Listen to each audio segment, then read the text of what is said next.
ولا تقربوا مال اليتيم إلا بالتي هي أحسن حتى يبلغ أشده وأوفوا بالعهد إن العهد كان مسؤولا وأوفوا الكيل إذا كلتم وزنوا بالقسطاس المستقيم ذلك خير وأحسن تأويلا ولا تقف ما ليس لك به علم إن السمع والبصر والفؤاد كل أولئك كان عنه مسؤولا ولا تمش في الأرض مرحا إنك لن تخرق الأرض ولا تبلغ الجبال طولا كل ذلك كان سيئه عند ربك مكروها ذلك مما أوحى إليك ربك من الحكمة ولا تجعل مع الله إلها آخر فتلقى في جهنم قولا عظيما ولقد صرفنا في هذا القرآن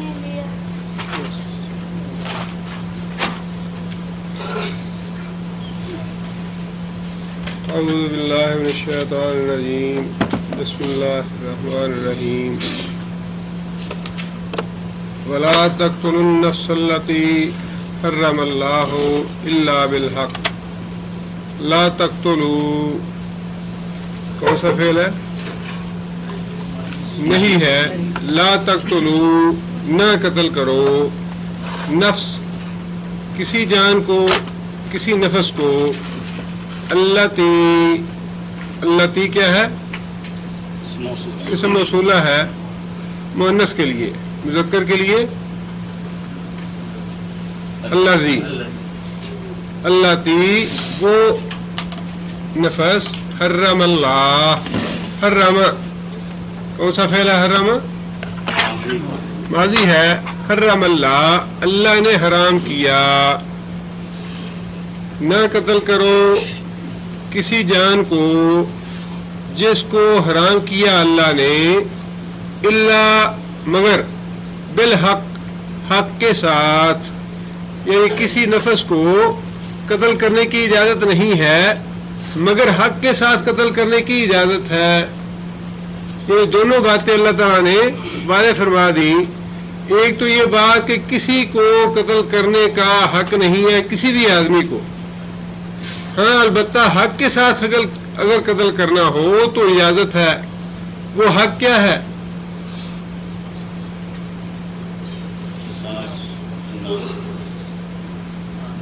اور ارتداد. تین باتیں تو وہ ہیں جو ایک حدیث میں رسول اللہ صلی اللہ علیہ وسلم نے وضاحت کے ساتھ فرمائی ہے. اگر کوئی آدمی کسی کو قتل کرتا ہے تو اس کے بدلے میں کیا چیزیں ہیں؟ دو چیزیں ہیں. یا تو اس کے بدلے میں اس کو قتل کیا جائے قاتل کو جسے قصاص کہا جاتا ہے یا پھر قاتل سے قیمت لی جائے جسے شریعت میں دیت کہا جاتا ہے. قاتل سے یا دیت لی جائے یا قاتل کو مقتول کے بدلے میں قتل کیا جائے. یہ ہے حق. یہ جائز قتل ہے. دوسرا شریعت کا قانون ہے کہ جو شادی شدہ آدمی زنا کرے گا اس کی سزا سنسار کرنا یا قتل کرنا ہے. یہ بھی گویا حق کے ساتھ ہے. حق سے مراد یہ ہے جس کی اجازت اللہ کے رسول نے دی. حق سے مراد کیا ہے؟ جس کی اجازت اللہ کے رسول نے دی ہے وہ حق ہے. جس کی اجازت اللہ کے رسول نے نہیں دی وہ ناحق ہے. اور تیسری چیز فرمایا کہ جو آدمی اسلام سے پھر جائے مسلمان ہونے کے بعد پھر کافر ہو جائے اس کو بھی قتل کرنے کی اجازت ہے. اور بعض دوسری احادیث یا آیات سے یہ بات بھی ثابت ہے کہ اگر کوئی آدمی اسلامی حکومت کا تختہ الٹنے کی کوشش کرتا ہے اس کا قتل بھی جائز ہے. اور پھر اسلامی حکومت کے اندر ایسے لوگ موجود ہوں جو اسلام کا راستہ روکنے والے ہوں یصدون عن سبیل اللہ، اللہ کی راہ سے روکنے والے ہوں، روکنے کی کوشش کرتے ہوں، روکنا چاہتے ہوں، ان کا قتل بھی جائز ہے. لیکن یہ بات یاد رکھنی چاہیے کہ یہ قتل جو ہے، جتنی بھی قسمیں ہیں اس کی حق کے ساتھ قتل کرنے کی، ان میں سے کسی بھی فرد واحد کو اجازت نہیں وہ قتل کرے. قاتل کو یہ اجازت نہیں ہے کہ وہ اپنی مرضی سے، مقتول کو یہ اجازت نہیں ہے کہ وہ خود قاتل کے گھر پہنچ جائے اور اس کو قتل کر دے، بلکہ اس کو جو بھی قانون ہے ملک کا، اسلامی حکومت کا، اس کے مطابق مقدمہ دائر کرنا ہے، مقدمے میں قاضی سے فیصلہ لینا ہے، اور اس فیصلے کے بعد حکومت جو ہے وہ قتل کرائے گی، اور اس کی وضاحت جو ہے وہ اگلی آیت میں آ رہی ہے. یہ قتل جو ہے یہ حکومت کروائے گی، فرد نہیں کرے گا. اسی طرح اگر کوئی مرتد ہوتا ہے، کسی کا بھائی ہے یا کسی کا خدا نخواستہ، اس میں خدا نخواستہ باپ ہے، بیٹا ہے، کوئی رشتہ دار ہے، تو اس کو اجازت نہیں ہے کہ وہ اپنے بھائی یا اپنے بیٹے کی گردن اتار دے صرف اس وجہ سے کہ یہ مرتد ہو گیا، اس کو اجازت نہیں ہے. بلکہ حکومت وقت کا یہ فرض ہے، اسلامی حکومت کا، کہ اگر کوئی آدمی مرتد ہوتا ہے تو وہ اس کو قتل کرے. اسی طرح زانی کا معاملہ ہے، اس کا مقدمہ عدالت میں جائے گا، خواہ کوئی آدمی ذاتی طور پہ جانتا ہی کیوں نہ ہو کہ یہ آدمی زانی ہے، وہ اس کو قتل نہیں کر سکتا. قتل کرنے کی مجاز صرف حکومت ہے. اور یہاں نفس کا لفظ چونکہ عام ہے، لا تقتلوا النفس، کسی جان کو قتل نہ کرو، لہذا سبھی مفسرین نے اس کی وضاحت کی ہے کہ اس نفس میں انسان کی اپنی جان بھی شامل ہے. اس نفس میں انسان کی اپنی جان بھی شامل ہے کہ کوئی انسان اپنی جان کو قتل نہیں کر سکتا، یہ بھی اجازت نہیں ہے. انسان کا نفس جو ہے یہ امانت ہے اس کے پاس اللہ کی. ہم اس نفس کے مالک نہیں ہیں، اس جان کے ہم مالک نہیں ہیں. اس جان کو لینا تو بہت دور کی بات ہے، اس جان کو عمدن نقصان پہنچانا جو ہے وہ بھی، اس کی بھی اجازت نہیں ہے.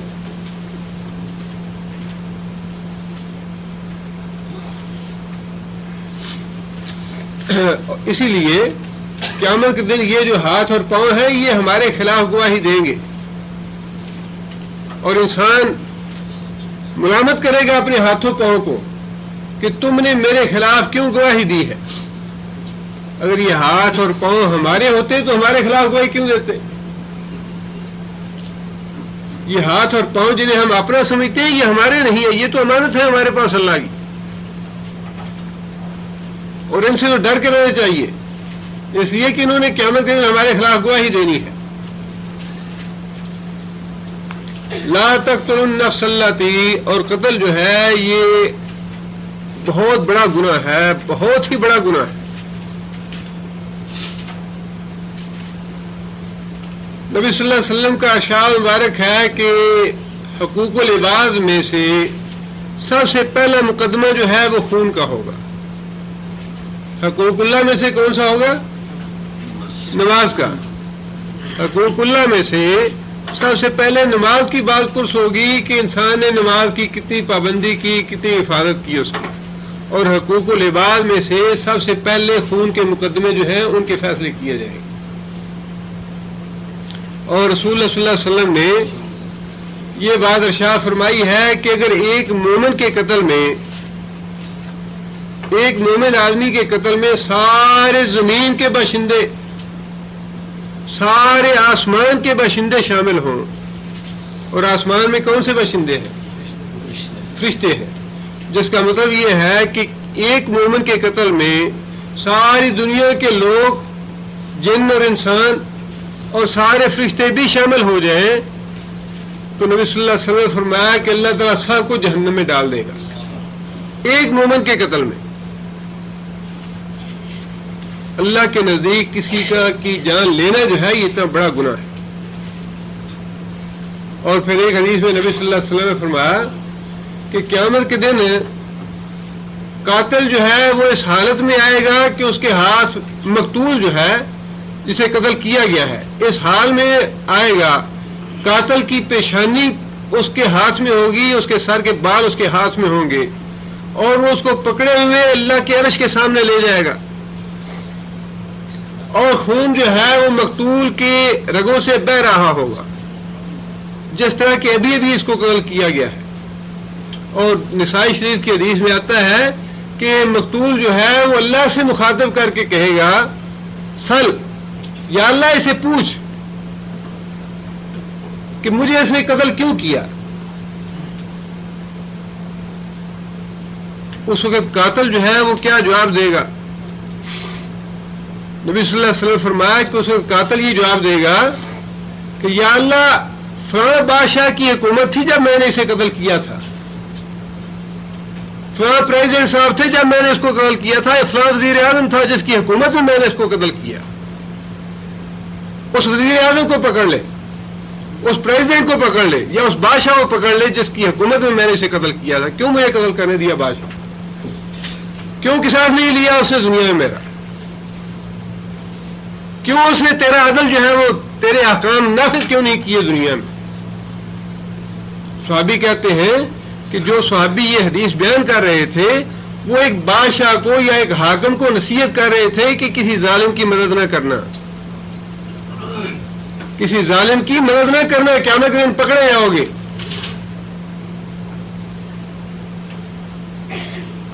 ہمارے ہاں تو حکومت جو ہے اس کو جس طرح اللہ تعالیٰ معاف کرے کتوں کی طرح خواہش کرتے ہیں اور لالچ کرتے ہیں کہ ہمارے ہاتھ کسی طرح حکومت آئے، کوئی خوف نہیں ہے اللہ کا، اور ظلم جو ہے وہ اتنا عام ہے، کوئی پرواہ ہی نہیں کرتا کہ ظلم ہو رہا ہے۔ حالانکہ یہ چیز تو ایسی تھی کہ رسول اللہ صلی اللہ علیہ وسلم نے ایک صحابی سے کہا کہ جاؤ جا کے زکات وصول کر کے لاؤ، زکات وصول کر کے لاؤ۔ عرض کیا یا رسول اللہ کوئی نصیحت؟ فرمایا کہ ہاں دیکھو قیامت کے دن اس حال میں نہ آنا میرے پاس کہ تمہارے کندھے پہ ایک بکری ہو اور آگے تم مجھ سے گزارش کرو یا رسول اللہ میں نے زکات تو وصول کی تھی لیکن یہ بکری میں نے خود رکھ لی تھی، آپ میری مدد کیجیے، یا کوئی اور گھوڑا ہو یا گائے ہو تمہارے کندھے پہ سوار۔ صحابی کہہ رہے کہ یا رسول اللہ یوں ہوگا؟ نبی صلی اللہ علیہ وسلم فرمایا کہ ہاں یوں ہوگا۔ صحابی کہہ رہے یا رسول اللہ زکات کے لیے کسی اور کو بھیج دیجیے، میں نہیں جاتا، کسی اور آدمی کو تحصیلدار مقرر کر دیجیے، میں نہیں جاتا اس کام پہ۔ حکومت تو ایسی چیز ہے، ہمارے ہاں تو وزارت اور صدارت جو ہے وہ اس طرح ہے جس طرح پتہ نہیں کیا مٹھائی بنٹ رہی ہے، اور اس کا پتہ تو اس دن چلے گا جب اس کا حساب لیا جائے گا۔ یہ تو بہت بڑا بوجھ ہے۔ حضرت عمر رضی اللہ تعالیٰ عنہ جیسا آدمی جس نے پائی پائی کا عدل اور انصاف جو ہے وہ اپنی حکومت میں کیا، صحابی یا تابعی کہتے ہیں پتہ نہیں کتنے سالوں بعد خواب میں ملے مجھے، میں نے پوچھا 2 سال یا 3 سال کے بعد میں نے پوچھا کہ امیر المومنین سنائیے کیسا معاملہ رہا اللہ کے پاس؟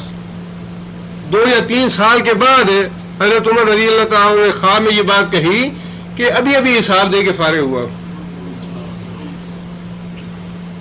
حضرت عمر جیسا آدمی جو کسی کی پرواہ نہیں کرتے تھے،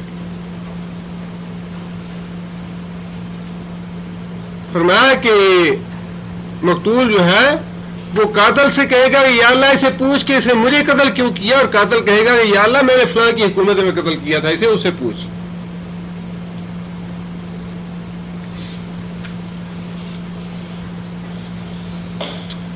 ایک اور حدیث میں رسول اللہ صلی اللہ علیہ وسلم نے یہ بات ارشاد فرمائی کہ اگر کسی مومن آدمی کے قتل میں آدھے لفظ کی شہ یا تائید بھی موجود ہوگی کسی آدمی کی، آدھے لفظ کی، یعنی اس نے پوری طرح اس کو شہ نہیں دی، پوری طرح اس کی تائید نہیں کی، یا پوری طرح اس کو تھپکی نہیں دی، تو ایسے کوئی زبان سے باہر نکال دی یا آدھا لفظ نکالا جس سے اس کو شہ مل گئی قتل کرنے کی، تو فرمایا قیامت کے دن وہ شخص اللہ کی رحمت سے مایوس ہو، اللہ کی رحمت حاصل نہیں ہوگی اسے، جس نے آدھے کلمے سے کسی مومن آدمی کے قتل کی تائید کی ہو.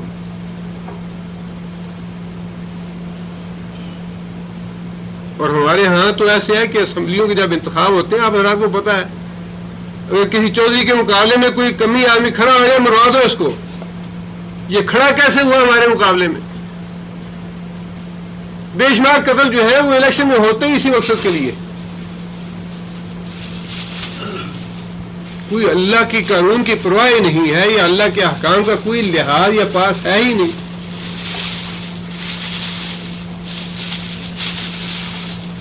آگے اللہ فرماتے ہیں کہ ومن قتلا، ومن اور جو شخص قتلا، کون سا فعل قتلا؟ ماضی مجہول ہے. جو شخص قتل کیا گیا مظلومن، مظلوم، مظلوم کیا ہے؟ اسم مفعول ہے. مظلوم، معلوم، مجبور، مقہور، معلوم، یہ سارے مفعول ہیں. مظلومن، جو شخص قتل کیا گیا ظلم کے ساتھ، مظلومانہ طریقے سے ناحق قتل کیا گیا.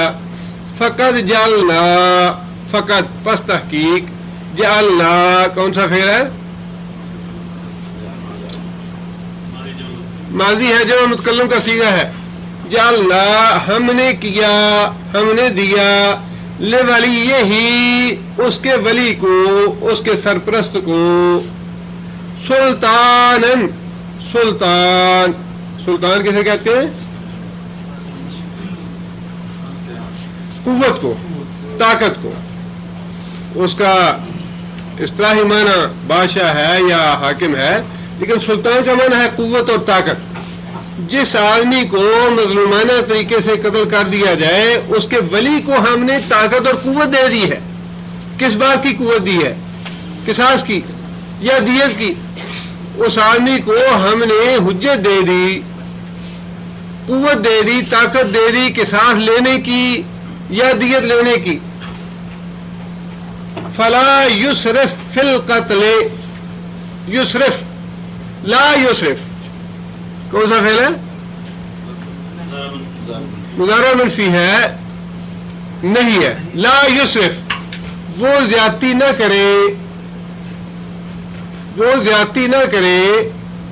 فی القتل، قتل کرنے میں قاتل کو اللہ تعالیٰ نے قاتل سے بدلہ لینے کا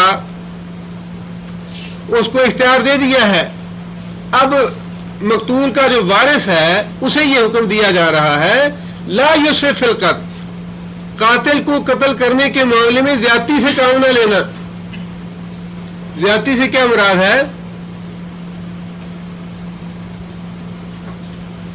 ہر طرح کی زیادتی سے مراد ہے.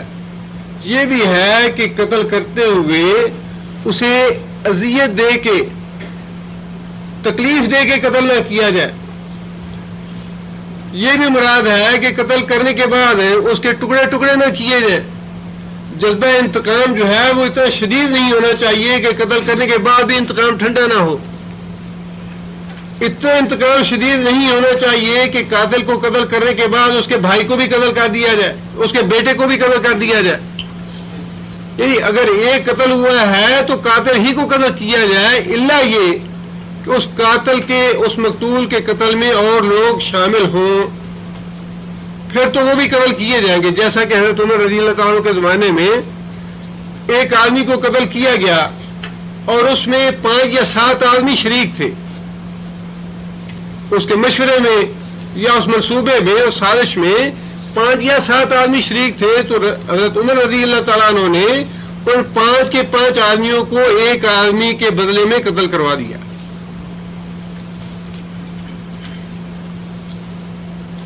لیکن حکم یہ ہے کہ زیادتی نہ کی جائے. اگر ایک آدمی قاتل ہے تو صرف ایک ہی کو قتل کیا جائے، اگر ایک سے زائد ہے تو پھر زائد قتل کیے جائے گا. لا یسرف فی القتل، قتل کرنے کے معاملے میں، قصاص لینے کے معاملے میں قاتل کے ساتھ زیادتی نہ کی جائے. اور اس میں یہ بات بھی شامل ہے، مثال کے طور پہ دیت طے ہو گئی